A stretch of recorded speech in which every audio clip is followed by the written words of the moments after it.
রাষ্ট্র পরিচালনার নীতি রাজনীতি যেমন নিশ্চিত করে জনগণের অধিকার উন্নয়ন ন্যায় বিচার, তেমনি এর উপর ভর করেই চলে অনাচার দুর্নীতি লুটপাট।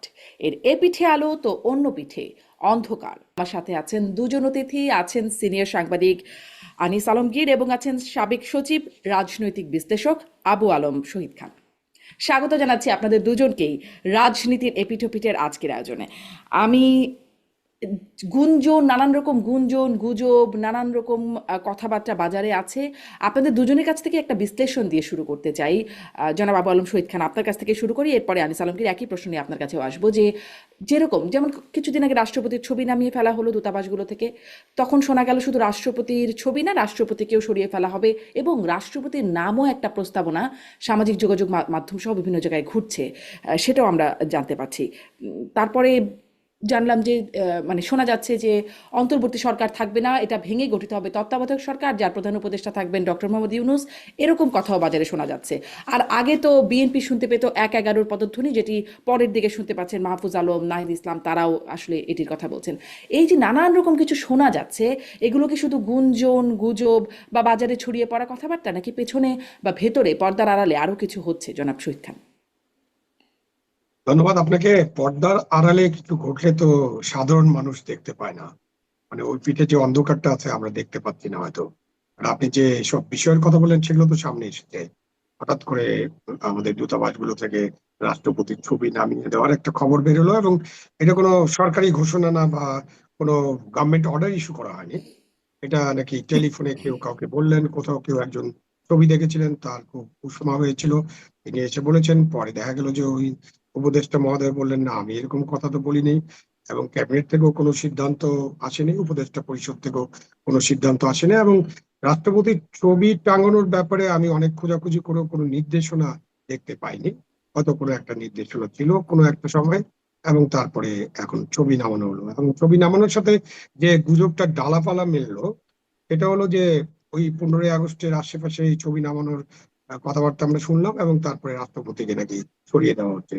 রাষ্ট্রপতিকে সরিয়ে দেওয়া বা তাকে সরিয়ে দিতে হবে, এই জিনিসগুলো তো আমরা অনেকদিন ধরে দেখছি। এবং এক পর্যায়ে তো রাষ্ট্রপতির আমাদের যে বঙ্গভবন আছে সেই ভবনের দিকে আমাদের ছাত্র নেতৃবৃন্দ বা বৈষম্য বিরোধী আন্দোলনকারীরা আরো কেউ কেউ অনেকে একজোট হয়ে সেই ভবন পর্যন্ত হুম। গিয়েছিলেন। তো সেখান থেকে তাদেরকে পরে সেনাবাহিনী এবং পুলিশ বাহিনী বুঝিয়ে টুজিয়ে অথবা একটু অল্প বিস্তর ছোটখাটো বল প্রয়োগ করে তাদেরকে সরিয়ে দিয়েছিল। এরপরে সেটার ব্যাপারে আর কোনো কথাবার্তা শোনা যায়নি, কিন্তু ছবি নামানোকে কেন্দ্র করে কথাবার্তা শোনা গেছে। তো এখন এরপরে আমরা তো এখনো কিছু দেখি নাই, এবং এটা তো বাজারে চাউর আছে যে শাহাবুদ্দিন সাহেবকে যে কোনো সময় সরিয়ে ফেলা হবে, সরিয়ে ফেলার চেষ্টা হচ্ছে এরকম। বাজারে এরকম গুঞ্জন আছে যে ওয়াকার সাহেবকে সরিয়ে ফেলার চেষ্টা করা হচ্ছে, এরকম হুম। ফাইল রেডি হয়েছিল, ফাইল গিয়েছিল, রাষ্ট্রপতি শাহাবুদ্দিন এটাতে সিগনেচার করেন নেই। তারপর তিন বাহিনী প্রধান দেখা করেছেন প্রধান উপদেষ্টার সাথে, বাট আমরা কিন্তু এগুলোর কোনো অফিসিয়াল ভার্সন কখনোই পাইনি। এবং কি দেখা করেন কি আলাপ করেন এসব তো আর, অনেক কিছুই তো আলাপটা করে নিজেদের মধ্যে, এবং অনেক আলাপই হয়তো জনগণ জানে না, জনগণকে জানানো হয় না, এবং জানানোর কোনো সংস্কৃতি আমরা গড়ে তুলিনি। পৃথিবীর দেশে দেশে এরকম সংস্কৃতি আছে, সব আলাপ আলোচনাই জনগণ জানতে পারে এরকম না। খুব একেবারে খুব গণতান্ত্রিক দেশেও অনেক আলাপ আলোচনা, যারা নিজেদের মধ্যে যেসব আলোচনা হয়, সিকিউরিটি ইস্যুস থাকে, অনেক সেন্সিটিভ পলিটিক্যাল ইস্যুস থাকে, জিও পলিটিক্যাল ইস্যুস থাকে, সেগুলো নিজেদের মধ্যে থাকে। আমেরিকা একটা ভালো জিনিস আছে যে 20 বছর 30 বছর পরে তারা এগুলো আবার মুক্ত করে দেন, তখন তো মানে নেক্সট জেনারেশন এসব খবর টবর জানতে পারে। ১/১১ পদধ্বনি শুনেছেন, আগে বিএনপি শুনতো কিনা জানি না, বাট এটা তো একবারে না, আগে আমাদের মির্জা ফখরুল ইসলাম আলমগীর প্রায়ই বলতেন না, ১/১১ বিরাজনীতিকরণ, এই বিষয়গুলো বলতেন বিরাজনীতিকরণ, পাঁচই এটা তো আগস্টের আছে। পর। এটা বাংলাদেশে ১/১১ হয়েছিল, বিরাজনীতিকরণের চেষ্টা হয়েছিল, এবং বিরাজনীতিকরণের চেষ্টা আছে। ওটা কোনো গুঞ্জনের মধ্যে আমি ফেলি না। বাংলাদেশে একটা বিরাজনীতিকরণ চেষ্টা প্রক্রিয়া বা একটা ডিজাইন, মেডিকুলার ডিজাইন বা প্ল্যানিং কিন্তু একটা আছে। যে বিরাজনীতিকরণ মানে রাজনীতিবিদদের উপরে তো আমরা অধিকাংশ মানুষ হয়তো খুশি না, আমাদের অনেক তাদের প্রতি অনেক অভিযোগ আছে, এবং এই অভিযোগের সুযোগেই কেউ কেউ চেষ্টা করেন যে বিরাজনীতিকরণ খুব একটা ভালো প্রক্রিয়া, এবং তারা তো কোনো নির্বাচন ফেস করতে চান না, এবং তারা এখন যেভাবে আছেন বা বিরাজনীতিকরণ হলে যে সুবিধাটা হবে, এই আমাদের এনজিও যারা করেন বা বিশ্ববিদ্যালয়ের শিক্ষক হুম। যারা রাজনীতি করেন না, বা আপনাদের মতো যারা বিদেশে থাকেন, সাংবাদিক বা অন্য পেশার মানুষ, তারা এসে তাদের মতো করে দেশ চালানোর চেষ্টা করতে পারবে, এবং এটা খুব ভালো যে আপনাকে কোনো নির্বাচন ফেস করতে হবে না, আপনি দেশের হর্তাকর্তা দ্বন্দ্ব বিধাতা হয়ে যাবেন আর কি। হ্যাঁ, তো এইটা অনেকে চান, এটা চাওয়ার লোকও বাংলাদেশে আছে। এটা একটা প্রক্রিয়া, এবং এটাতে কিছু কিছু সমর্থন যে নাই এটা বলা যাবে না। তো জি। আরেকটা জিনিস হলো যে একাগ্র পদ্ধতি বিষয়টা তো আমরা শুনলাম আমাদের একজন উপদেষ্টার কাছ থেকে, সেটা একটা ইম্পর্টেন্ট যে আমাদের হুম একজন হুম উপদেষ্টা, তিনি উপদেষ্টা পরিষদে আছেন, এবং যাকে ডক্টর ইনুস সাহেব আপনাদের আহ, নগরে যে ওই সময় আমেরিকাতে যে পরিচয় করে দিয়েছিলেন যে উনি হচ্ছে মাস্টার মাইন্ড। তো যখন একজন মাস্টার মাইন্ডের কাছ থেকে আমরা এটা শুনি, তখন তো একাগ্র পদ্ধতি নিয়ে একটা চিন্তা ভাবনা জাগে যে আসলে কোনো পদ্ধতি আছে কিনা। তো এইসব জি। এখনো গুঞ্জন আছে, গুজব আছে, কতটা সত্যি এটা আমরা জানি না, বাট অনেক কিছু আলাপ আলোচনা চলছে। জি, অনেক ধন্যবাদ জনাব আনিস আলমগীর। কি নিয়ে কথা বললো, যে গুঞ্জন নিয়ে? এই যে হ্যাঁ, বলছিলাম যে একই প্রশ্ন আপনার কাছেও আসবো।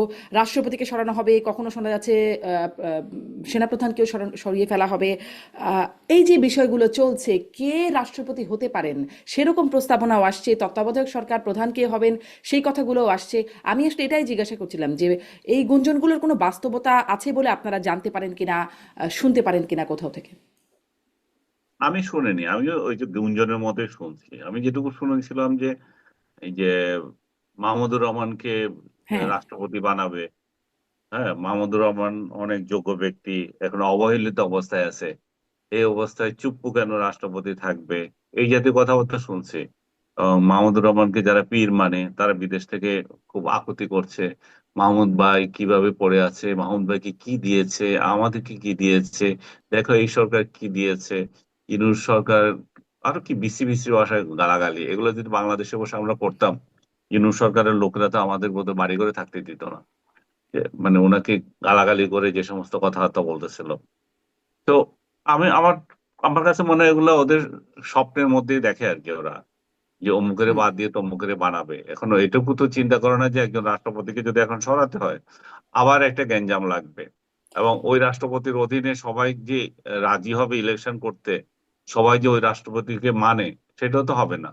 তো এই রাষ্ট্রপতি সরানোর গুঞ্জন তো পুরো 1 বছর থেকে শুনে আসছি। এবং রাষ্ট্রপতি আহ এইটুকু আরেক কোথায় জানি দেখলাম, রাষ্ট্রপতি বিদেশে চিকিৎসা নিতে যেতে চেয়েছিলেন, সেটাও বললো যে না, চিকিৎসা নিতে যেতে পারবে না এখন, কারণ রাষ্ট্রপতির অবর্তমানে যিনি রাষ্ট্রপতি হন, স্পিকার, স্পিকার পদত্যাগ করেছেন, এবং ডেপুটি স্পিকার জেলে আছে। তাহলে হুম এখানে একটা শূন্যতা তৈরি হবে, এই শূন্যতা তাহলে কিভাবে পূরণ হবে? এই সমস্ত গল্পবাজি বহুদিন থেকে চলছে। সেনাপ্রধানকেও ও, পরিবর্তনের যে কথাটা বললেন, সেটাও তো সেই শুরু থেকেই আসছে। সেনাপ্রধানকে অকথ্য ভাষায় গালাগালি করে কন্টেন্ট তৈরি করে যারা করছে, আমি তো বহুদিন আগে বলেছিলাম যে এই রাষ্ট্র একজন সেনাপ্রধানকে যেভাবে অপমান করছে, কথা বলছে যে চারিদিক থেকে, সেটা নিয়ে কিন্তু কোনো পদক্ষেপ নেয় নাই। এবং সেনাবাহিনীকে কি নিজেরাই নিতে হবে নি? তাদের বিরুদ্ধে যে সমস্ত কথাবার্তা বলে, এত এত স্পর্ধা নিয়ে যেগুলো আমরা শুনি, যে ঘিলু নাই এদের। আর সেনাপ্রধানকে যে সমস্ত ভাষায় কথা বলছে, এগুলো তো আমি মুখে উচ্চারণও করতে পারবো না, এগুলো গালাগালি করে যেভাবে আহ, বিদেশে বসা পীরেরা করে। এটা তো রাষ্ট্রের কি দরকার ছিল? রাষ্ট্রের দরকার ছিল যে সেনাপ্রধানকে প্রটেক্ট করা, সেনা সেনাপ্রধানকে এইভাবে এই যে গালাগালি হচ্ছে সেগুলোর মধ্যে ব্যবস্থা নেওয়া, কিন্তু আমরা দেখলাম যে কোনো ব্যবস্থা নেয় নাই। এবং আরো আশ্চর্য হলাম যে সেনাপ্রধান নিজেই কাল বা পরশু যে সমাবেশ হলো তাদের হুম অফিসারদের মধ্যে পরশু, যে সেখানে যে উনি বললেন যে এরা ছোট, এরা আহ ভুল করতে পারে, পরবর্তীতে উপলব্ধি করে। কিন্তু দেশে বিদেশে বসে রয়েছে, যে ওগুলো তো ছোট না, ওগুলো তো জোনা জোনা লোকজন, এক একজন হুম চুলপাকা লোকজন। তো তাদের বিরুদ্ধে কেন কোনো কথা বলে না সেনাপ্রধান, আমি জানি না। তাদের তাদের বিরুদ্ধে একটা লাইন দেখলাম, যথাসময়ে ব্যবস্থা নেওয়া হবে। কি ব্যবস্থা নেবেন আমি সেটাও জানি না। কিন্তু এইটুকু আমরা দেখি যে আমাদের কিছু স্বীকৃত প্রতিষ্ঠান, সেনাবাহিনী আমাদের এটা গর্বের জায়গা। সেনাবাহিনীকে নানাভাবে অভিযুক্ত করা যায়। প্রথমত, এদেশের দুইজন মুক্তিযুদ্ধের সাথে সংশ্লিষ্ট যে ফিগার, বঙ্গবন্ধু শেখ মুজিবুর রহমান এবং শহীদ প্রেসিডেন্ট জিয়াউর রহমান, এই দুইজনকে কিন্তু হত্যা করছে কিন্তু সেনাবাহিনীর লোকেরাই। এবং আমাদের এখানে যত রাজনৈতিক পরিবর্তন হয়েছে, সেই 90 বলেন, 75 বলেন, 81 বলেন, সবগুলো কিন্তু সেনাবাহিনী করেছে। এবং এই যে 2024-এর এটাও কিন্তু সেনাবাহিনীর অবদান। সেনাবাহিনী এখানে প্রধান ভূমিকা হুম রেখেছে। যতই বলুক যে অগাস্টের আন্দোলন, সেটা আন্দোলন অবশ্যই আছে, কিন্তু চূড়ান্তভাবে এই রূপ দিয়েছে সেনাবাহিনী। তো সেনাবাহিনীর বিরুদ্ধে যেমন একটা অভিযোগ আছে, তেমনি জাতির দুর্যোগে সেনাবাহিনী যে এগিয়ে এসে হাল ধরেছে সেটাও আছে। তাদেরকে মাথায় ঘিলু নেই এই সমস্ত কথা বলেও লোকজন আজকাল পাল পেয়ে যাচ্ছে। হুম সেনা সদর সদরের প্রতিটা ইট খুলে নিয়ে আসবে এরকম হুমকি দিয়েও কিন্তু লোকজন বেঁচে যাচ্ছে। ডিজিএফআই কে অস্তিত্ব ও, কেড়ে নেওয়ার জন্য যে সমস্ত কথা বলছে তাতেও বেঁচে আছে। সো গুজব কোনটা আর কোনটা বাস্তব, এটা কিন্তু ডক্টর ইউনূস সরকার পরিষ্কার করছে না। ডক্টর ইউনূস সরকার এমন এক অবস্থানে আছে, কোনো এদিকও না ওইদিকও না। ডক্টর ইউনূস সরকারের আমলে শুধু দেখি যে যারা কথা বলে বিরোধিতা করছে, ভিন্ন মতের মানুষ, তাদেরকে দমন করার জন্য খুব উঠে পড়ে লেগে থাকে, তাদেরকে জেলে দেওয়ার জন্য মানে নানাভাবে তাদেরকে ইনফ্লুয়েন্স করা হয় যে এদেরকে জেলে দেন না কেন। কিন্তু হুম যারা এই সমস্ত কথা বলে এবং ওনার ওনার ইয়ের মধ্যে থেকেই ওরা আবু আলম ভাই তো এটার উদাহরণই দিলেন যে ওনার উপদেষ্টা পরিষদে থেকেই বলতেছে 111-এর শব্দ শোনা যায়। তো তার মানে কি বাকিরা কি বলবে? তো আর বাকি যারা যখন গুজব গুঞ্জন বলে সেই সেই সেই ক্ষেত্রে আর সরকার কি ব্যবস্থা নেবে? সরকার তো কোনো বিষয়ে আমি দেখি না যে তড়িৎ কোনো অ্যাকশন নেই। সরকার তো এগুলোতে ছেড়ে দিয়ে রাখছে, যে যা ইচ্ছা বলতে পারতেছে এবং হুম বলবেন যে আপনারাও তো বলতেছেন, আমরাও বলতেছি। আমরা তো সরকারের সমালোচনা করছি। সরকার কেন অ্যাক্টিভ হচ্ছে না? সরকার কেন এই ধরনের অ্যানার্কি গুলোকে আহ বলতে দিচ্ছে, করতে দিচ্ছে? তো হুম আমাদের বলা আর ওই বলা তো পার্থক্য আছে। আমরা কি জি, কোনোদিন আপনারা সরকারকে নগ্ন বলছেন ভাষায় আপনারা আক্রমণ কালচারাল করেছি? ফ্যাসিস্ট হিসেবে জুতা আমরা কি কোনো উঠাচ্ছেন। সেনা প্রধানকে আক্রমণ করেছি, সেনাবাহিনীকে আক্রমণ করেছি? আমরা তো তা করছি না। হ্যাঁ, আমরা সরকারের দৈনন্দিন কার্যক্রম, সরকারের প্রতি যে প্রত্যাশা ছিল, প্রত্যাশাগুলো পূরণ হচ্ছে না সেগুলো সমালোচনা করছি। জি, এবং কালচারাল ফ্যাসিস্টের আখ্যা পেয়ে জুতা নিক্ষেপ কর্মসূচি হচ্ছে আপনাদের ছবিতে, সেগুলো একটা বলার প্রেক্ষিতে কিনা আপনার কাছে সেই প্রসঙ্গটিতেও আসবো, কিন্তু আপনি যে প্রসঙ্গটি তুললেন খুবই গুরুত্বপূর্ণ। আবু আলম শহীদ খান, আপনার কাছ থেকে একটু জানতে চাই সেনাবাহিনীকে নিয়ে যে বক্তব্য ঘিলু নাই, এটা নিয়ে আপনার মন্তব্য জানতে চাই। সেনাবাহিনীর যে প্রতিক্রিয়া সেনাপ্রধানের, সেটা নিয়ে জানতে চাই। এবং সেনাপ্রধান বললেন যে, যেটি জনাব আনিস আলমগীরও বলছিলেন, যে তাদের বয়স হয় নাই। আহ, তাদের আসলে কি বয়সের সমস্যা, বড় হচ্ছে না, এটা কি তাদের বয়সের সমস্যা বলে আপনি মনে করেন? মানে বড় হয়ে গেলে কি এগুলো ঠিক হয়ে যাবে? তাহলে কবে বড় হবে? অন্যদিকে এই প্রশ্নটা যেমন করতে চাই, অন্যদিকে সেনাবাহিনীর যে প্রতিক্রিয়া, যেটি নিয়ে আনিস আলমগীর বলছেন, সেটা নিয়েও আপনার কাছ থেকে একটু জানতে চাই যে সেনাবাহিনীর ভূমিকা কি এরকম যে এক গালে চড় মারলে আর এক গাল পেতে দেবে, মহাত্মা গান্ধীর মতো যে ধৈর্য নিয়ে আছি বা আমি উদার, নাকি আসলে করা হবার মতো মানে কাজ? সেনাবাহিনীর কাজটা আসলে কোনটা? সেনাবাহিনীর ভূমিকা নিয়েও আপনার প্রতিক্রিয়া। প্রথমত, সেনাবাহিনীর বিরুদ্ধে যে যে নির্বিচার কথাবার্তা বলা হয়, এই কথাবার্তা অনেক সময় বলা হচ্ছে যে ইট খুলে আনবে, হেডকোয়ার্টার উড়িয়ে দিবে, হিলু নেই, মানে নানান ধরনের কথাবার্তা, এবং কখনো কখনো প্রায় অশ্লীল পর্যায়ে কথাবার্তা বলা হচ্ছে, এবং এগুলো ভিডিও রেকর্ড আছে এবং এটা সামাজিক যোগাযোগ মাধ্যমে প্রচার হয়, প্রকাশিত হয়। এই যে কথাবার্তা বলার পরে এই ব্যবস্থাটা নেওয়ার কথা তো সরকারের। সেনাবাহিনী তো সরকারের একটা প্রতিষ্ঠান এবং আমরা সেনাবাহিনীকে নিয়ে গর্ব করি। আলী সাল্লাম কিন্তু বললেন যে সেনাবাহিনীর কি ভূমিকা, আমাদের মুক্তিযুদ্ধ থেকে শুরু করে জাতির সকল সংকটে সেনাবাহিনীর ভূমিকা আছে। আবার সেনাবাহিনীর সমালোচনা আছে, সমালোচনা নাই এমনটা বলা যাবে না। আপনার সমালোচনা করা আর এই যে ইট খুলে নিয়ে আসবে, উড়াই দিবে, ঘিলু নাই, আরো নানান কথা যে বলা হচ্ছে, এগুলো তো বলাটা খুবই অন্যায়, এবং এগুলো তো আমলযোগ্য অপরাধের পর্যায়ে পড়ে। এখন আপনি যেটা চাচ্ছেন যে সেনাবাহিনী কি গান্ধীবাদী, যে এক গালে চড় দিলে আরেক গালায় গিয়ে দিয়ে বলে ভাই আরেকটা চড় দিয়ে যাও, কারণ দুই গালে সমান চড় না দিলে আমাদের তো চড়টা হজম হবে না। তো এইরকমটা মানে ভাবার কোনো কারণ নেই। বাট সেনাবাহিনী তো অ্যাজ সাচ তাদের বিরুদ্ধে যারা কথা বলে তাদের বিরুদ্ধে অ্যাকশনে কিভাবে যাবে, তাদের কাছে তো সেই ক্ষমতা নেই। ক্ষমতাটা হলো সরকারের কাছে। যারা এই ধরনের কথাবার্তা বলবেন, সেটা যদি সাইবার অপরাধ হয় বা রাষ্ট্রবিরোধী অপরাধ হয় বা আমাদের আইনে এটা অবশ্যই অপরাধ, এর ব্যাপারে কোনো সন্দেহ নেই, আমাদের অনেক আইনে এটা অপরাধ। তো এই অপরাধ করার জন্য তো তাদের বিরুদ্ধে মামলাটাকে করবে, মামলাটা তো সরকার করবে, পুলিশ করবে, এবং পুলিশকে দিয়ে সরকারি মামলা করাবে এবং তদন্ত করবে এবং তাদেরকে কি করবে, তাদেরকে গ্রেপ্তার করবে, তাদেরকে ম্যাজিস্ট্রেটের কাছে হাজির করবে, জাজের কাছে হাজির করবে, তারপর তাদের জেলখানা থাকার কথা, কিন্তু তারা তো নাই। এখন এই সরকার যদি কোনো ব্যবস্থা না নেয়, তার একটা সংগঠনের ব্যাপারে যদি আজে বাজে কথা বলে, এবং সেটার কারণে যদি ওই সংগঠনটা, যে সংগঠনটা আমাদের খুবই গুরুত্বপূর্ণ একটা সংগঠন, বাংলাদেশের সেনাবাহিনী, এবং আমরা তো সেনাবাহিনী বলার আগে অবশ্যই কোট আনকোট বলি যে দেশপ্রেমিক সেনাবাহিনী। এখন আমার দেশপ্রেমিক সেনাবাহিনীর বিরুদ্ধে নানান কথা বলে পার পেয়ে যাবে এবং সরকার চুপচাপ বসে থাকবে, তখন একজন নাগরিক হিসেবে বা যে কোনো মানুষ মনে করতে পারে এগুলো কি উৎসাহিত করা হচ্ছে কিনা। এই অভিযোগ তো করাই যেতে পারে এবং এই আঙ্গুলটা তোলাই যেতে পারে। তো এগুলো তো কোনো জবাব আপনি পাবেন না। এটা আমরা হয়তো তাদেরকে মিটি মিটি হাসতে দেখবো, হ্যাঁ বলে দিয়েছে। আপনি দেখেন আমাদের স্বরাষ্ট্র উপদেষ্টার একটা ভিডিও দেখছিলাম যে ও চাঁদা তুলতে গেছিল, আমি ধমক দিয়ে দিয়েছি আর ওরা যাবে না। তো এইরকম হচ্ছে অবস্থা। এই অবস্থায় আপনি পুলিশের যে সমস্ত কর্মচারী কর্মকর্তা বা পুলিশের কনস্টেবল থেকে শুরু করে কোনো অফিসার যারা যারা নিহত হয়েছেন, তাদের ব্যাপারেও তো একটা তদন্ত করতে হবে। আপনি পুলিশকে দিয়ে তদন্ত না করেন, আপনি জুডিশিয়াল তদন্ত করেন, কিন্তু এটা তো বের করতে হবে যে কারা নিহত হয়েছেন, কিভাবে নিহত হয়েছেন, পরিস্থিতিটা কি ছিল। যে যাদের সন্তান মারা গেছে তারা তো এইটুকু তো আহ, দাবি করতে পারে, দাবি করার তো দরকার নেই। তাদের এইটুকু তো অধিকার আছে যে আপনি তাদেরকে জানাবেন যে এই অবস্থা সৃষ্টি হয়েছিল। জাতিসংঘের রিপোর্ট অনুযায়ী 15 তারিখ পর্যন্ত 1400-র কিছু বেশি নিহত হয়েছেন। আমরা এখন যে নিহতের তালিকা পেয়েছি 834 জন সম্ভবত, এবং এটা আরো কিছু বাড়তে পারে। এমনকি আমাদের প্রধান উপদেষ্টার ভাষণে, সর্বশেষ ভাষণে উনি 1000-এর কাছাকাছি নিহত হয়েছে এটা বলেছে। তা এখন দেখা যাচ্ছে যে আমাদের যে 1500 নিহতের যে দাবি, এই দাবিটা আসলে কিভাবে এটা প্রমাণ করা তো তাদের কর্তব্য যারা এটা বলেন। কিন্তু তাহলে জাতিসংঘের রিপোর্ট অনুযায়ী 5 তারিখ থেকে 15 তারিখ পর্যন্ত যদি আরো কিছু সংখ্যক মানুষ নিহত হয়, আমরা যদি ওখানে 1000-ও ধরে নেই, তাহলে আরো 500 মানুষ বা 450 মানুষ নিহত হয়েছেন। তাদের ব্যাপারটা তো স্বচ্ছ তদন্তের মাধ্যমে বেরিয়ে আসতে হবে, কারা নিহত হলে কি পরিস্থিতিতে নিহত হয়েছেন। এবং একটা তো জিডি হতে হবে, কমপক্ষে একটা এফআইআর হতে হবে, এবং এটা তদন্ত হতে হবে। তো সেটা একটা অন্তর্বর্তীকালীন সরকারের প্রধান দায়িত্ব ছিল। সেই দায়িত্ব তারা সেনাবাহিনীর ব্যাপারে যারা কথা বলছেন তাদের ব্যাপারে যেমন করছেন না, পুলিশের ব্যাপারেও তারা করছেন না। এবং অন্যান্য আমি আর আমলাদের কথা বলতে চাই না, মানে যারা সিভিল সার্ভেন্ট, ওদের তো আর কিছু নেই, ওরা ডাল নাই তলোয়ার নেই নিধিরাম সর্দার।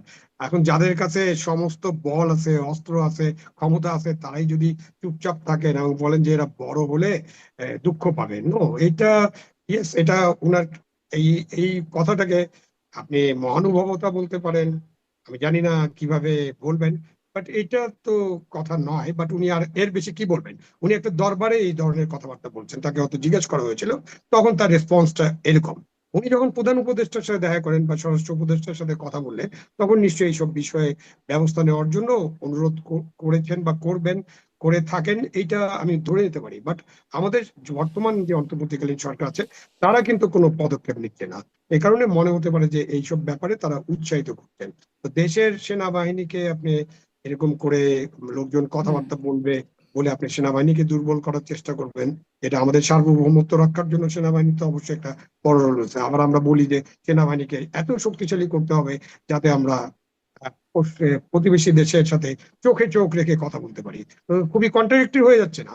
দেশের পুলিশ বাহিনীকে আপনি 5ই আগস্টের পরে যে হামলা হয়েছে তাতে একেবারে 450 থানার বেশি হামলা হয়েছে, লুটপাট হয়েছে, অস্ত্র লুট হয়েছে, পুলিশ নিহত হয়েছেন, আগুন দেওয়া হয়েছে, আপনি একটা পুলিশ বাহিনীকে একেবারে সরাসরি পঙ্গু করে ফেলবেন। তা আপনি সেনাবাহিনীকে দুর্বল করবেন, পুলিশ বাহিনীকে পঙ্গু করবেন, আপনি প্রশাসনকে দুর্বল করে দিবেন, তাহলে দেশটা চলবে কিভাবে? এই কারণে কিন্তু দেশটা ঠিক মতো চলছে না। মানে নির্বাচন, সংলাপ, সংস্কার, বিচার, এগুলোর বাইরে তো দেশটা চলতে হবে। একটা অন্তর্বর্তীকালীন সরকারের ওগুলো যেমন কাজ, প্রায়োরিটি কাজ, কেউ হয়তো মনে করেন বিচারটাই প্রায়োরিটি, কেউ হয়তো মনে করেন সংস্কারটাই প্রায়োরিটি, কেউ হয়তো মনে করেন নির্বাচনটা প্রায়োরিটি। আপনি সিরিয়ালে যাই সাধারণ, আপনি দেশের যে আইন শৃঙ্খলা পরিস্থিতি, সেটাকে তো আপনার নিয়ন্ত্রণে আনতে হবে, দেশের দ্রব্যমূল্য পরিস্থিতি নিয়ন্ত্রণে আনতে হবে। কালকে আমি ঢাকায় কয়েকটা জায়গায় আমার কাজ ছিল, গিয়েছিলাম। আমি কিন্তু এই মানে এই যে লাইন দেখেছি, মধ্যবিত্ত মানুষের লাইন, যাদের পোশাক আশাক দেখে মনে হচ্ছে যে তারা একসময় হয়তো এই লাইনে দাঁড়াতেন না, তারা কিন্তু টিসিবি ট্রাকে খাবারের লাইনে দাঁড়িয়েছেন। এবং দেশের যে খাদ্য মূল্য, এতে আমাদের মানুষরা খুব কষ্ট পাচ্ছে। এবং এটা তো হুম। আমাদের স্ট্যাটিস্টিক্স ডিপার্টমেন্ট স্বীকার করেছে যে 30 লক্ষের বেশি মানুষ বেকার হয়ে গেছেন, এবং আরো মানুষ দরিদ্র সীমার নিচে চলে গেছেন, উচ্চ মধ্যবিত্ত নিম্ন মধ্যবিত্ত হয়ে গেছে, নিম্ন মধ্যবিত্ত দরিদ্র হয়ে গেছে। তো চারিদিক দিয়ে যখন আপনি তাকাবেন, তখন কিন্তু গত 1 বছরে এই যে আমাদের যে সরকার, নামের লরেটের নেতৃত্বে যে সরকার, সেই সরকারের এই যে গুঞ্জন গুজব এগুলো তো আছে, পাশাপাশি দেশ পরিচালনার ব্যাপারে তাদের একেবারে সীমাবদ্ধতা, যদি হুম। ব্যর্থতা নাও বলি, মানে আমি যদি একটা নন পার্লামেন্টারিয়ান শব্দ ব্যবহার নাও করি, তাহলে বলতে হবে যে তাদের সীমাবদ্ধতা দিন দিন প্রকট হচ্ছে। এবং জি, তারা কোথাও তার কোনো মধ্যেই ব্যবস্থা তারা নিচ্ছে এখন না। নির্বাচনের কথা বলছে, যেটা নিয়ে এত ভালোভাবে এত পরিষ্কার করে বলা হচ্ছে, তারপরেও বিষয়টা নিয়ে সন্দেহ হবে তো, যদি, কিন্তু, তবে, নানান রকম শব্দ আছে তার মধ্যে। সেই সীমাবদ্ধতা নির্বাচনের মধ্যে কাটবে কিনা সেটি নিয়েও আমি আপনার কাছে জানতে চাইবো। তবে একটু এটি আনিস আলমগীর ওই বিষয়টি আরেকটু শুনি, যে ঘিলু নেই যে সেনাবাহিনী, সেই সেনাবাহিনীর এপিএসে করে নিরাপদে তাদের ফিরতে হয় গোপালগঞ্জ বা অন্যান্য জায়গায়ও তারা নিরাপত্তা আসলে তাদের কাছ থেকে পাচ্ছে। আম, এখন এটি আমি আপনার কাছেও জিজ্ঞাসা করতে চাচ্ছিলাম যে তারা আসলে বড়, তাদের বয়সের সমস্যা, তারা বড় হবে কবে? আর আমি দেখছিলাম যিনি এই বক্তব্যটি, ঘিলুনেই যে বক্তব্যটি করলেন নাসিরুদ্দিন পাটোয়ারি, তিনি তার ফেসবুকে লিখছেন আলোচনা চলুক।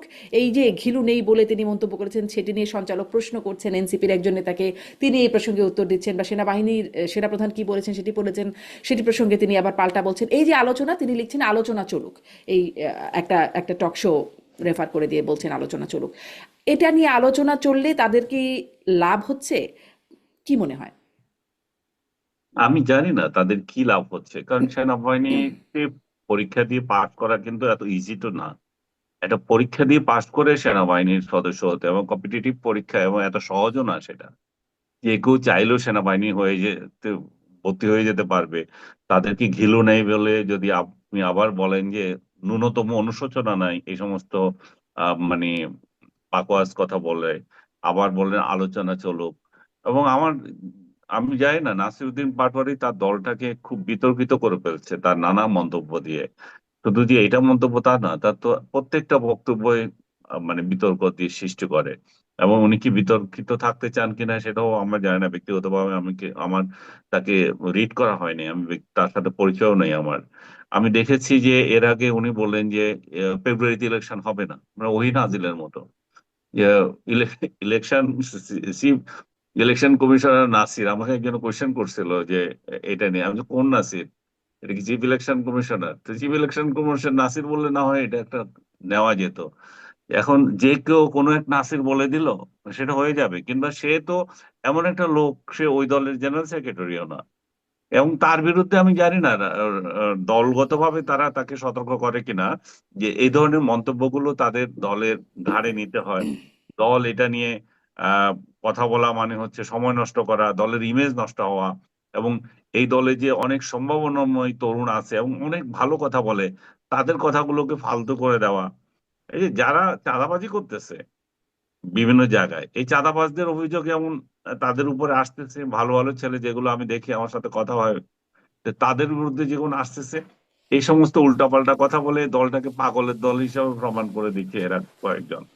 তো সেনাবাহিনী কি, এটা তো কোনোভাবে সমর্থন করা যায় না। এটা সেনাবাহিনী নিজেরা কি করবে না করবে আমি জানি না। অদূর ভবিষ্যতে কি এগুলা কি লিপিবদ্ধ হচ্ছে কিনা, যে একটা যে লাইনটা পেলাম, যথাসময়ে ব্যবস্থা হবে, ওই সময়ের জন্য তারা অপেক্ষা করছে কিনা।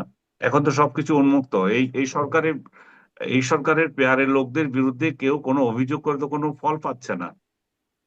আপনার দুর্নীতির অভিযোগ একের পর এক উঠতেছে, কোনো ফল তো পাওয়া যাচ্ছে না। হুম। সজীব আসিফ মাহমুদ, যে তার বিরুদ্ধে তো তার বাবার দুর্নীতি, তার দুর্নীতি, এত দুর্নীতি, তার এপিএস দের দুর্নীতি, এত দুর্নীতির পরও আপনি কি দেখেছেন তাকে সরকার কোনো একটা কথা বলেছে? তার মানে এগুলো বলে তো লাভ নাই। ভেরি রিসেন্টলি, এই যে দু একদিনের মধ্যে আমার একটা টক শোতে আমি আহ আজাদ মজুমদার, আমাদের ছোট ভাই, আমার ডিপার্টমেন্টের ছোট ভাই, তার সাথে এই যে হাঁস খাওয়া নিয়ে কথা হচ্ছিল, হাঁস খাওয়াকে খুব ফালতু ইস্যু মনে করছিল। আমি বললাম যে হাঁস খাওয়া তো ফালতু ইস্যু না। এটা হাঁস খাওয়াতে একটা একটা ইস্যু যখন উঠছে, আপনি এটা আসলো কোথা থেকে? হাঁস খাওয়ার হাঁস খাওয়ার গল্পটা আসলো কোথা থেকে? তাই না? আপনি আপনি একজন উপদেষ্টা, আপনার বাড়িতে থাকছেন, আপনি রাত গভীরে, আপনার সকালবেলায় খিদা লাগলে আপনি নীলা মার্কেটে যান, আবার ওয়েস্টিনে আসেন। আমি দেখলাম যে আসলে হাঁস খাওয়ার গল্পটা একটা সাজানো। হুম। এই হাঁস খাওয়ার গল্পটা কমপ্লিট একটা সাজানো গল্প, যাতে করে আসিফের উপর থেকে যে সমস্ত অভিযোগ আসছে, চাঁদাবাজির যে অভিযোগ উঠলো, সেই চাঁদাবাজির অভিযোগটা যাতে অন্যদিকে চলে যায়। এবং আরেকটা বিষয় হচ্ছে, কয়েকজন ইউটিউবার তাকে চ্যালেঞ্জ দিচ্ছে যে সে ওয়েস্টিন হোটেলে গিয়েছিল এবং মোটরসাইকেলে করে যায়, এবং সেগুলোকেও অন্যভাবে ডাইভার্ট করার জন্য এই অ্যাটেনশনটা, কারণ সে অস্বীকার তো করতে পারবে না সে যে যায় নাই। এবং তার হাঁস খাওয়া নিয়ে আমি যে কথা বলেছি, আমি সবার উদ্দেশ্যে বলছি যে এই হাঁস খাওয়া নিয়ে কথা বলাটা আমার আসলে উচিত হয়নি। আজাদও আমাকে সেই কথাই বললো যে আসলে আমরা হাঁস খাওয়া নিয়ে, ওয়েস্ট ইন্ডিজ হাঁস খাওয়া নিয়ে কথা বলছি, কিন্তু দেশ চুরি নিয়ে কথা বলছে না। আমার আসলে দেশ চুরি নিয়ে কথা বলা উচিত ছিল। হুম। সজীব, মানে চাঁদাবাজির প্রসঙ্গটা এড়িয়ে চলে যাচ্ছে নীলা মার্কেট আর ওয়েস্টিনের গল্পে। হ্যাঁ, আমি আমি এখানে এই এই এই জায়গাটায় যোগ করতে চাচ্ছি যে আজাদ মজুমদার আমাকে অভিযোগ করেছে ওই টক শোতে যে আমরা হাঁস খাওয়া নিয়ে কথা বলছি, কিন্তু আহ, আহ, কিন্তু যারা দেশ চুরি, দেশ খেয়ে ফেলেছে তাদের নিয়ে কথা বলছি না। আজাদ যথার্থই বলেছে। আজাদ মজুমদারকে আমি থ্যাঙ্কস দিয়েছি সঙ্গে সঙ্গে, কিন্তু যারা এটা নিয়ে আমাকে সমালোচনা করছে, আনিস আলমগীরকে একবারে শুইয়ে দিয়েছে তা আজাদ মজুমদার ব্যাটিং এ, যে হুম। আনিস আলমগীর বাক বন্ধ, মুখ বন্ধ হয়ে গেছে, কথা বলতে পারে নাই। এটা সত্য। আমি সবার কাছে বলতেছি যে আজাদ মজুমদার আমাকে যে কথা বলেছে সেটাই সত্য, যে আমরা আসলে হাঁস খাওয়া নিয়ে কথা বলছি, দেশ খাওয়া নিয়ে কথা বলছি না। এবং আজাদকে আমি সঙ্গে সঙ্গে ধন্যবাদ জানিয়েছি ইয়েতে, এই অফ এয়ারে, যে তুমি খুব নাইস কথা বলেছো। এই যে সজীব ভুঁইয়া, কেন ওনাকে ওয়েস্টিন হোটেলে গিয়ে দিনের পর দিন বৈঠক করতে হয়? এই এই রহস্য বের করতে হবে। এই রহস্য বের করার আগে আপনাকে আরেকটা রহস্য যেতে হবে। সেটা হচ্ছে যে ওয়েস্টিন হোটেলের যে মালিক নূর আলী, তার আরেকটা হোটেল আছে, সেটা হচ্ছে আপনার শেরাটন হোটেল বনানীতে। ওই শেরাটন হোটেলের বিরুদ্ধে অভিযোগ হচ্ছে 14 তলা পর্যন্ত তাকে অনুমোদন দেওয়া হয়েছিল শেখ হাসিনা আমলে, এবং শেখ হাসিনার আমলেই বোধহয় উনি 30 তলা করেছেন, এবং সেটা নিয়ে দেন দরবার চলছিল। উনি ওইটা কিভাবে জায়েজ করবেন? ঢাকা উত্তর সিটি কর্পোরেশনকে লেনদেনের কথা উঠছিল। আমি যতটুকু শুনেছিলাম মেয়র আতিককে উনি 1 কোটি টাকা দিতে চেয়েছিলেন, এমন বাজারে গুঞ্জন আছে। তো সেই সেই গুঞ্জন এখন কোথায় গেল? সেই এই হোটেলটা এখন কি 30 তলা অনুমোদিত হয়ে গেছে? ঢাকা সিটি কর্পোরেশন, উত্তর দক্ষিণ, এগুলো তো সজীব ভুঁইয়ার হাতে।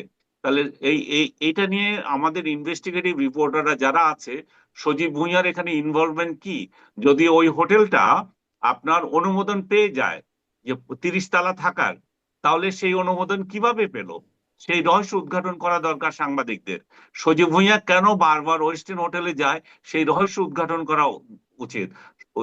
এই ওয়েস্টিন হোটেলের একজন ম্যানেজার, তাকে সজীব ভুঁইয়া যে বিসিবি, যেটা বা ক্রিকেট বোর্ডের সভাপতি, আপনার যে ক্রিকেটার বুলবুল, তার উপদেষ্টা বানিয়েছে, এবং অলিম্পিক অ্যাসোসিয়েশনের সদস্য করেছে তার ইয়েতে, তার নিজের ক্যাটাগরি ক্ষমতায় যেটা থাকে মন্ত্রীর উপদেষ্টার ক্ষমতায়। তাহলে এত গুরুত্বপূর্ণ ব্যক্তিটা ওয়েস্টার্ন হোটেলের যে ম্যানেজার, সে কিভাবে হয়ে গেল? তার এত গুণ তো আমরা আগে জানি নাই। তো এই রহস্যগুলো আমার মনে হয় সাংবাদিকদের উদ্ঘাটন করা উচিত।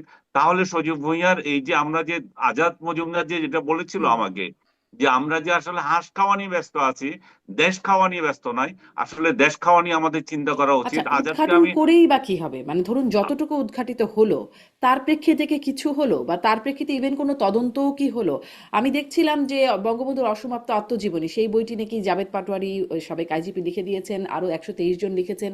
সেটি নিয়ে দুদক তদন্তে নামছে, দুদক দুদক সক্রিয় হচ্ছে।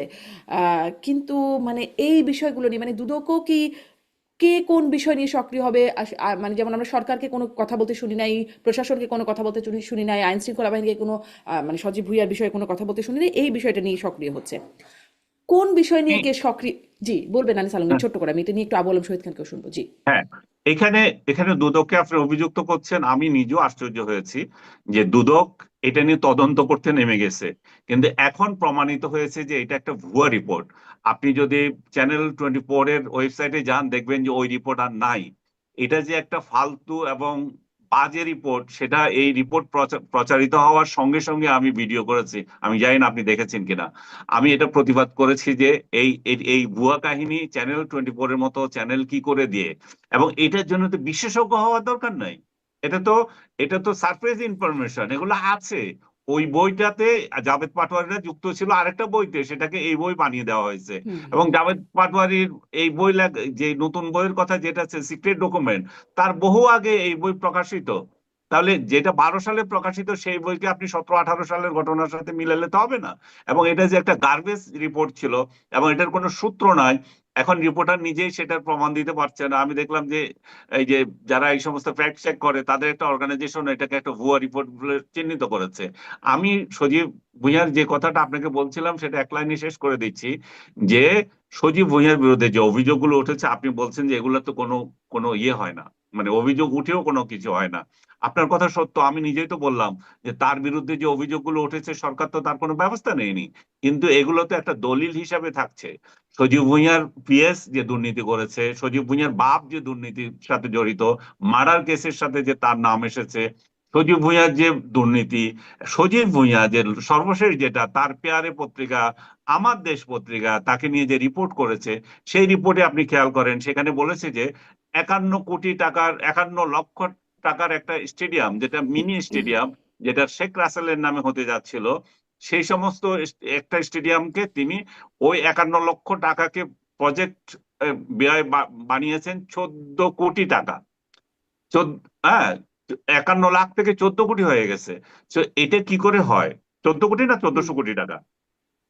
হুম, তো এই এই যে এই যে ব্যয় এবং এই যে ব্যয়, সেগুলো কি প্রশ্ন থাকবে না? সেগুলো কি এই দুদক কাজ না করলেও আগামী দুদক নাই, তারা তো করবে। এইভাবেই তো হচ্ছে এবং এইভাবেই তো হয়। বর্তমান সরকার হয়তো সজীব ভুঁইয়ার এই দুর্নীতির বিরুদ্ধে যে অভিযোগ সেগুলো কি দেখছে না, বরং হুম, এই দুর্নীতির বিরুদ্ধে যারা অভিযোগের কথা বলছি আমরা, তাদেরকে নানাভাবে সোশ্যাল মিডিয়ায় হেনস্থা করা হচ্ছে এবং তাদেরকে বলা হচ্ছে যে এদেরকে জেলে দেয় না কেন। সজীব ভুঁইয়া নিজেও এর জি, মধ্যে পিছনে আছে কিনা তাদের আমি সেটা জানি যে না। অপদস্থ করা হচ্ছে, অপমান করা হচ্ছে, সেই প্রসঙ্গটিতে আপনার কাছ থেকে একটু আসবো। আগেও বলছিলাম যে এই প্রসঙ্গটিতে একটু কথা বলবো, কিন্তু এই যে এত এত অভিযোগ জনাব আবু আলম শহীদ খান, বিশেষত একজন উপদেষ্টার বিরুদ্ধে, মানে সবচেয়ে মনে হয় বেশি অভিযোগ বা সমালোচনা হয় আসিফ মাহমুদ সজীব ভুঁইয়াকে নিয়েই। আম, তার বিরুদ্ধে, যেটি আমি বলছিলাম, প্রশাসন, আইন শৃঙ্খলা বাহিনী, দুদক, এত সংস্থা আছে, কাউকেই সরব হতে দেখা যাচ্ছে না। এটিও কি তিনিও আসলে বড় হননি, বড় হলে বুঝবেন, লজ্জা পাবেন, এজন্য ওয়েট করা হচ্ছে নাকি? সেটা হলো একটা 54 বছর, যে আমরা বারবার বলি না, এখন নতুন বাংলাদেশ, বাংলাদেশ 2.0, তারপরে আমরা নতুন করে আছি, নোবেল লরেটের একটা সরকার আছে। তো সেই বিষয়টার যে ধারাবাহিকতা, এইটা তো থাকার কথা ছিল না। সেখানে প্রশ্নটা খুব ইম্পর্টেন্ট, এই সরকারের সময় কেন এটা থাকবে? এই সরকারের সময় অবশ্যই এইসব বিষয়ে তদন্ত হওয়া উচিত এবং সরকারের পক্ষ থেকে একটা সুস্পষ্ট ব্যাখ্যা স্বচ্ছতার ভিত্তিতে দেওয়া উচিত। তো এটা দিচ্ছেন না। যেটা আলমগীর বললেন, আনিস আলমগীর বললেন, ওটাই হবে। যখন ইনারা থাকবেন না তখন দুদক তো নিশ্চয়ই, সেখানে নোট হচ্ছে, বিভিন্ন জায়গায় নোট হচ্ছে, ওই ভবিষ্যতে ব্যবস্থা গ্রহণ করা হবে, তখন অবশ্যই এগুলো খুঁড়ে খুঁড়ে দেখা হবে।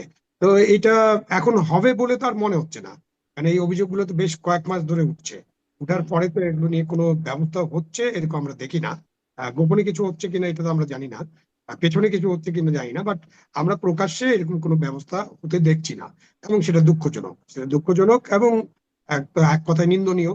কারণ আমরা ওই অতীতের পুনরাবৃত্তি তো চাই না, আমরা ফ্যাসিবাদের পুনরাবৃত্তি চাই না, স্বৈরতন্ত্রের পুনরাবৃত্তি চাই না। সুতরাং আমরা অনেক কিছুরই পুনরাবৃত্তি চাই না। তাই এই ক্ষেত্রে ব্যবস্থা নেওয়া দরকার ছিল, ব্যবস্থা নেওয়া হয়নি, এবং এটার দায় কিন্তু ফাইনালি আমাদের নোবেল লরেট ডক্টর ইউনূসের কাছে যাবে। কারণ আমরা যেভাবেই বলি না কেন, আমরা সরকার প্রধানদেরকেই সবসময় দায়ী করে আসছি। সুতরাং এই সরকার প্রধান হিসাবে এই সরকারের যত রকম সীমাবদ্ধতা, যদি ব্যর্থতা বলেন বা হুম। অন্যায় বলেন, দুর্নীতি বলেন, সেগুলোর দায় দায়িত্ব কিন্তু ফাইনালি ডক্টর ইউনূসকে নিতে হবে। শুধু উনি চিন্তা করে দেখবেন, উনি তো আমাদের কথা হয়তো শুনেন না, বা তাকে যারা বলবেন তারা হয়তো বলতে পারেন, এর দায় দায়িত্ব কিন্তু ফাইনালি ডক্টর ইউনূসকে নিতে হবে। জি, মানে বড় না হলে তাদের উপরে নিতে হবে না, যাবে আসলে যিনি বড় তার উপরেই আসলে তিনি দায়িত্বটা যাবে। পরিচালনা আবারও করছেন। সেই বড় হওয়ার ইস্যুতে আরেকটু জানি যে তারা বড় না হলেও তারা যে গুরুত্বপূর্ণ অবস্থানে আছেন, সরকারে আছেন, তারা মানে মার্কিনিরাও তাদের সাথে কথাবার্তা বলছেন। কিছুদিন আগে যেই বৈঠকের পরপরই নাসিরুদ্দিন পাটোয়ারি বললেন ফেব্রুয়ারিতে নির্বাচন হবে না, মার্কিন ভারপ্রাপ্ত রাষ্ট্রদূতের সাথে বৈঠক হয়েছে। একটা খবর দেখছিলাম একটা ভারতীয় গণমাধ্যমে, যে সেখানে বলা হচ্ছে তাসনিম জারা তিনি কাঠমান্ডুতে গেছেন 17 তারিখে, এবং তিনি 20 তারিখে মার্কিন স্টেট ডিপার্টমেন্টের সিনিয়র ব্যুরো অফিসিয়াল এরিক মেয়ারের সাথে ব্রেকফাস্ট করেছেন সেখানে একটি 5 স্টার হোটেলে। এরকম একটি বক্তব্য আসছে। মানে তারা তো আসলে মার্কিনীদের সাথে নানান রকম তৎপরতার বিষয়টা আমরা দেখছি। এখানে আসলে কি হচ্ছে বা কি হচ্ছে কিনা, রকম আহ, প্রশ্ন আমাদের আসে অনেক। সেখানে অনেক ঘেঁটে দেখার মতো বিষয় আছে। কিছু কি হচ্ছে? মার্কিনিরা আসলে এখনো কি কিছু করছে? জনাব শহীদ। মার্কিনীরা তো এখন যে অ্যাক্টিভ এরকম তো না, তারা তো অনেকদিন ধরেই অ্যাক্টিভ বাংলাদেশে।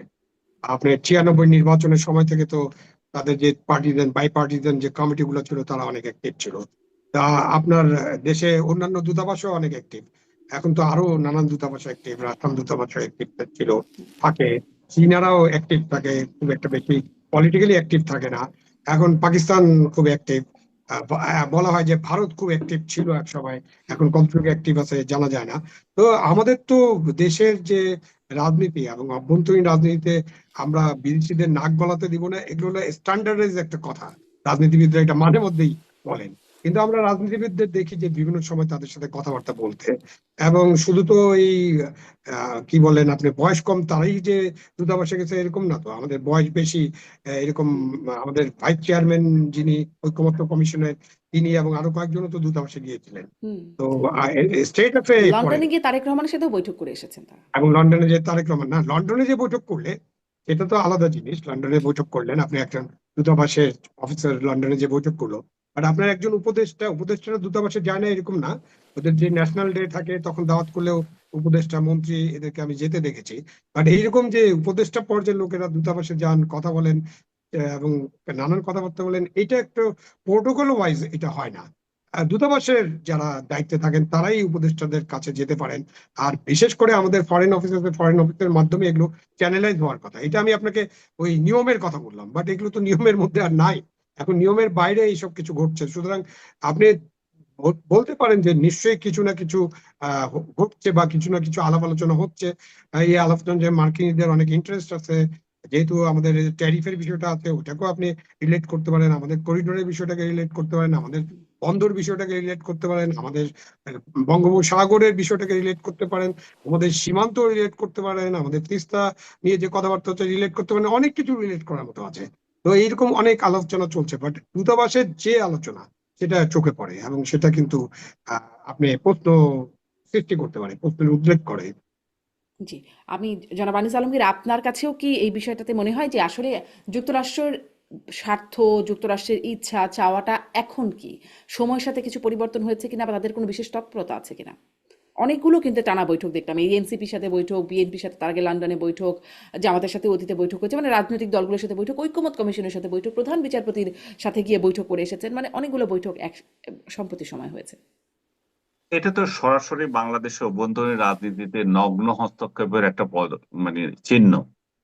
যে যারা বলে ঢাকা না দিল্লি, পাকিস্তান, এই সমস্ত আহ, মানে স্লোগান দিয়েছে, তারাই এখন ওয়াশিংটনের কাছে ধর্ণা দিচ্ছে। ওয়াশিংটন বাংলাদেশের প্রধান বিচারপতির সাথে দেখা করছে, প্রধান উপদেষ্টার সাথে দেখা করছে, এবং এই সমস্ত নেতা নেত্রীদের সাথে দেখা করছে। তারা আসলে কি চায় সেটা আবার এরা কেউ বলছে না। তাহলে এই রাজনৈতিক দলগুলো বাংলাদেশকে কি আবার ওয়াশিংটনের কাছে বিক্রি করে দেওয়ার চেষ্টায় আছে কিনা, সেটা নিয়ে জনগণের অবশ্যই প্রশ্ন আসবে। কিন্তু আমি যেটুকু উপলব্ধি করতে পারি সেটা হচ্ছে যে মার্কিন তো এজেন্ডা ছাড়া তো তারাই ইয়ে করছে না। তারা হয়তো এমন কোনো এজেন্ডা সবকটা রাজনৈতিক দলকে গিলাতে চাচ্ছে। সেই গিলানোর ক্ষেত্রে এনসিপি তাদের প্রধান গিলানো জায়গা, তারপরে বিএনপি আছে। এবং এই দুই দলকে যদি গিলাতে পারে তাহলে হয় সেখানে কোনো সমঝোতার অভাব হচ্ছে। সেখানে হয়তো হয়তো আবার এমনও হতে পারে তারা যা হওয়ার হয়ে গেছে, ইলেকশন দিয়ে এই জায়গা থেকে নিজেদেরকে গুটিয়ে নিতে চায়। ডক্টর ইউনূসকে দিয়ে তাদের যে স্বপ্ন ছিল, হয়তো সেই স্বপ্ন বাস্তবায়ন হচ্ছে না। তারা হয়তো পিছু হটতে চায়, যে ঠিক আছে এখন নির্বাচিত সরকার যারা আছে তাদের উপর আমরা ভরসা করি।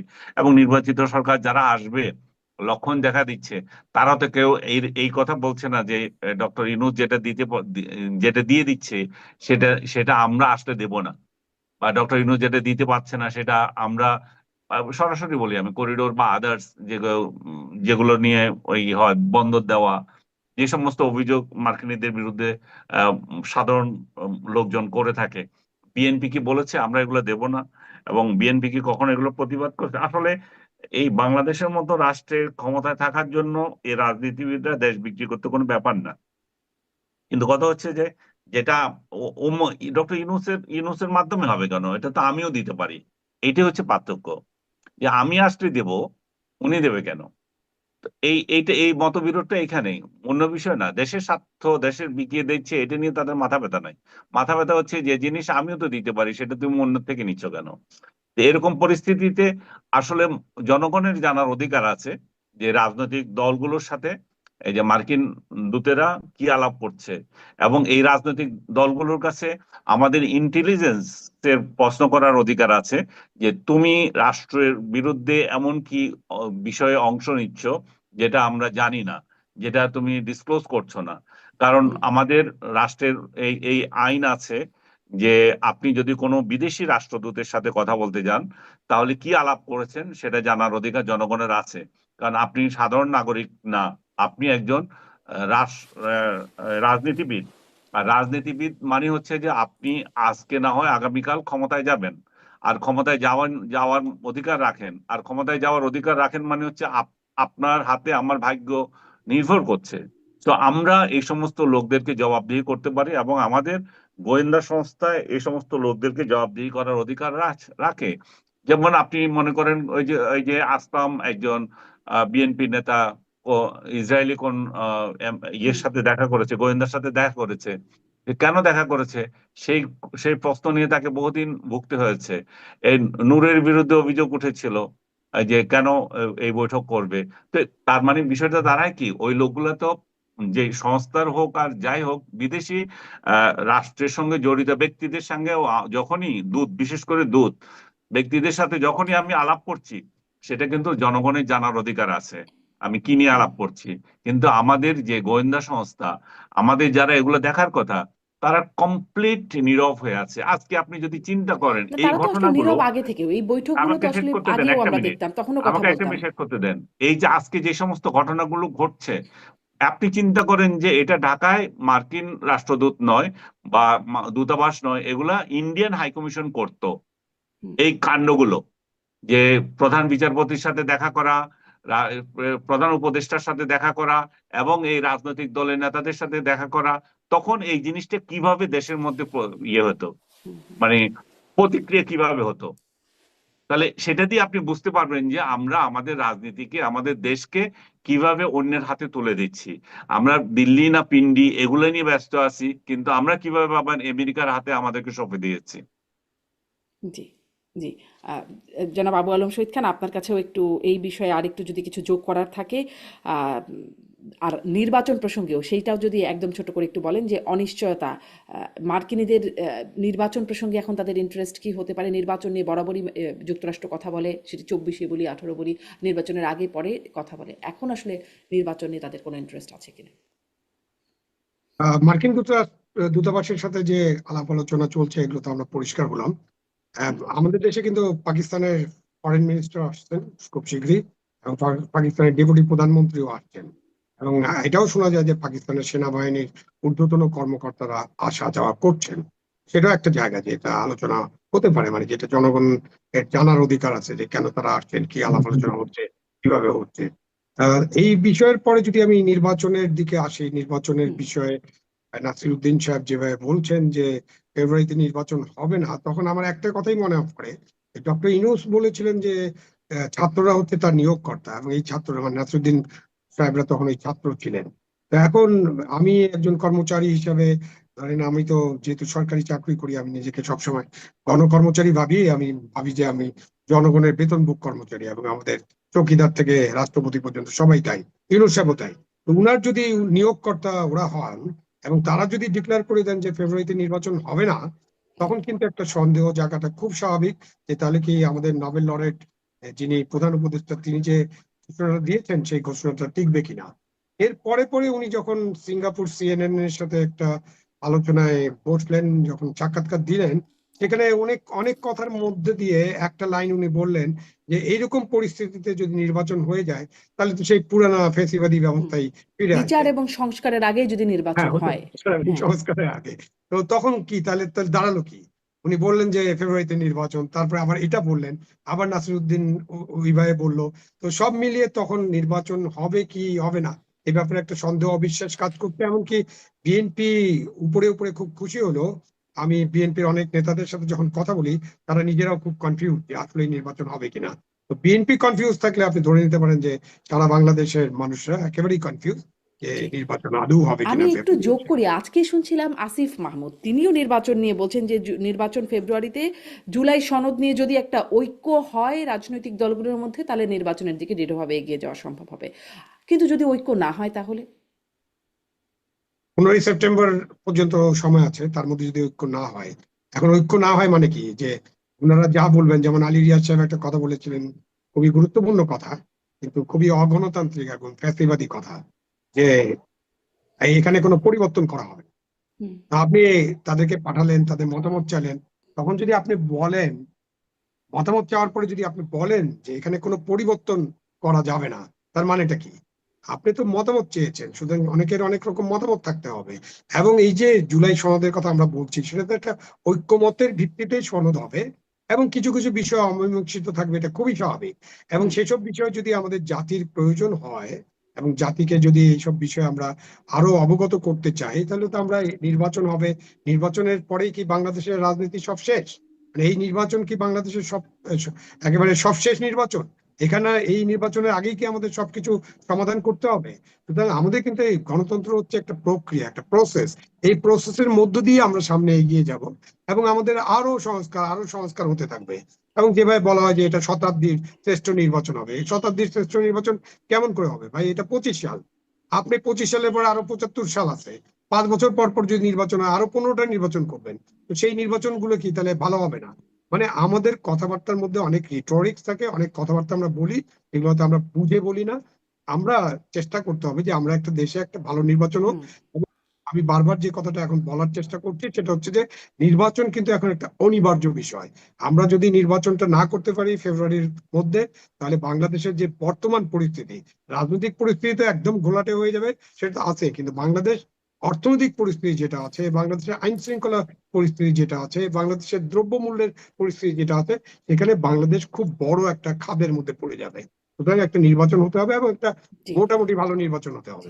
একটা নির্বাচন হতে হবে, মোটামুটি ভালো নির্বাচন হতে হবে। আনিস আলমগীর, আপনার কাছেও একটু শেষ মন্তব্য যে নির্বাচন হতে হবে, সরকারের পক্ষ থেকে যেটি বলছিলাম যে পরিষ্কার করে বলা হচ্ছে। প্রধান উপদেষ্টা বললেন, তারপরে কয়েকজন উপদেষ্টা, স্বরাষ্ট্র উপদেষ্টা সহ উপদেষ্টারাও বলছেন। কিন্তু আজকে আবার আসিফ মাহমুদ বলছেন যে যদি ঐক্যমত কমিশনের মানে একটা ঐক্য হয়, তাহলে দৃঢ়ভাবে নির্বাচনের দিকে এগিয়ে যাওয়া সম্ভব হবে। আর যদি ঐক্যটা না হয় তাহলে কি হবে? আবার প্রধান উপদেষ্টা খুব স্পষ্টভাবে বলেও আবার যে মালয়েশিয়া গিয়ে যে সাক্ষাৎকারটা দিলেন, সেখানে আবার মানে এগুলোতে আসলে কোনো সন্দেহ কি আর থাকে, নাকি আসলে নিশ্চিত হওয়া যায় যে ফেব্রুয়ারিতে নির্বাচনটা হবে? জামাত এনসিপি কি চাপ প্রয়োগ করবে, সেই চাপের কি কোনো প্রভাব পড়বে, নাকি আসলে নির্বাচনটা হবে? তাদের যে সনদ নিয়ে ঐক্য হওয়ার কথা, সেটা তো আজকে লাস্ট ডেট ছিল, কিন্তু এটাকে আবার এক্সটেন্ড করা হয়েছে। আপনি দেখেছেন বোধহয় 22 তারিখ পর্যন্ত হুম। এটা সময় বেঁধে দেওয়া হয়েছে। তারা এই 22 তারিখের মধ্যে কি দাঁড়ায় আমাদের সেটার উপর নির্ভর করতে হবে। তারা একদিন এক কথা বলে, এদের সব কথাকে পাত্তাও দিতে পারি না, আবার এদেরকে অবহেলাও করতে পারি না। বাট আমি আস্থা রাখতে চাই ডক্টর ইউনূসের প্রতি। উনি যে কথা দিয়েছেন, উনি যাতে উনার কথাটা রাখেন। ফেব্রুয়ারিতে যদি ইলেকশনটা দিয়ে উনি জাতিকে রক্ষা করেন এই কেওয়াস থেকে, আমরা সবাই খুশি হব। কারণ রাজনৈতিক দলগুলোর সবকিছু এক বিষয় হবে তা না, ওনাকেও জি। এখানে পদক্ষেপ নিতে হবে, তাদেরকে বোঝাতে হবে। এবং যে জিনিস ওনারা করতে চাচ্ছেন, যে একটা অন্যায় অগণতান্ত্রিক যে বিষয়টা এখানে সংযোগ করতে চাচ্ছেন, সংবিধানের উপরে গিয়ে আপনার সনদকে প্রাধান্য দেওয়া, এবং এটার বিরুদ্ধে কেউ চ্যালেঞ্জ দিতে পারবে না, আদালতে যেতে পারবে না। এবং এটা রেফারেন্স খুঁজতেছেন ইয়েদের, কোর্টের। কোর্ট কি রেফারেন্স দেবে? কোর্ট তো উনার কথায় চলে। এই কোর্টের কি আছে? মানুষ কি কোর্টের উপর কোনো আস্থা রেখেছে? কোর্ট তো একটা নিরীহ রিকশাওয়ালাকে বলে দিল যে সন্ত্রাসে জড়িত, তাকে জেলে দিয়ে দিল। হুম। আবার 2 দিন পরে মানুষ যখন ছি ছি করলো, তখন ওই ছেলেকে আবার মুক্তি দিয়ে দিচ্ছে। তাহলে কোর্ট কি নিজের বিবেকে কিছু করে? সবকিছু তো আমরা দেখছি যে রাষ্ট্রের ইচ্ছায় করতেছে। তো রাষ্ট্রের ইচ্ছায় যেখানে হয়, সেখানে কোর্টের উপর নির্ভর করে যে সবকিছু হয়ে যাবে, আমরা সেটা সেটা আমরা চাই না। আমরা আমরা যেটা চাচ্ছি সেটা হচ্ছে যে এই সরকার নিজের নিজের বিবেক খাটিয়ে এমন একটা কিছু করুক, যেখানে এই যে যেখানে নির্বাচন প্রতিবন্ধকতা না হয়, যেখানে সংবিধানের উপরে অন্য কিছু যাতে স্থান না পায়। আমরা দেখেছি অতীতেও সংবিধানকে লঙ্ঘন করে অনেক ইনডেমনিটি দিয়ে অনেক কিছু করা হয়েছে, কিন্তু আখেরে এগুলা টিকে না। এগুলার উপর প্রশ্ন সাপেক্ষ হয়। আবার যখন ক্ষমতা পরিবর্তন হয়, তখন যারা এগুলো করেছিল সেই রেফারেন্স দেওয়ার জন্য সেই কোর্টই আবার ব্যবহার করা হয়। সেই হুম। কোর্টই বলে যে এটা একটা অবৈধ, এটা অগণতান্ত্রিক। এবং এটা সত্যিকার অর্থে অগণতান্ত্রিক। আমি কেন কেন বিষয়ে চ্যালেঞ্জ করার জন্য কোর্টে যেতে পারবো না। আমি কেন সংবিধানের উপরে এমন কোন সনদ তৈরি করছি যেটাতে রাষ্ট্রের সবার কোনো অনুমোদনই নাই, যেটা যেটা আমি এটাকে অনুমোদন তবুও বলতাম যদি সেটা আগামী সংসদে গিয়ে অনুমোদিত হতো। একটা অনির্বাচিত কিছু লোক যা ইচ্ছা তা করে দিল, সামনের সংসদের উপরে কোনো ভরসা নাই যে সংসদ এটা পাশ করে দেবে। এটা কোন ধরনের রাষ্ট্র, কোন ধরনের আইন তৈরি হবে, তারা কি ধরনের আইন চাচ্ছে, সেটা তো সহজে অনুমেয়। হুম, সেটাই এখন মানে এই প্রশ্নটা রেখেই শেষ করি যে 1 মাস সময় বাড়ানো হয়েছে, 1 মাসের মধ্যে জানা যাবে যে আসলে ঐক্যমত হচ্ছে নাকি অনৈক্য আরো প্রবল হচ্ছে, আর ঐক্যমত না হলে কি হবে, নির্বাচনে অংশগ্রহণ করবে না কেউ কেউ, এরকমটাও বলছেন যে ঐক্যমত না হলে নির্বাচন হবে না, নির্বাচনে ফেব্রুয়ারিতে নির্বাচন হবে না তেমনটিও বলছেন। অতএব দেখার আছে অনেক কিছু, সামনের 1 মাসে হয়তো অনেক কিছু স্পষ্ট হবে অথবা হয়তো হবে না। অনেক ধন্যবাদ, আজকের মতো শেষ করছি। জনাব আনিস আলমগীর অনেক ধন্যবাদ আপনাকে, অনেক ধন্যবাদ আবু আলম শহীদ খান, আপনাদের দুজনকেই ধন্যবাদ। দর্শক এতক্ষণ সাথে থাকবার জন্য আজকের মতো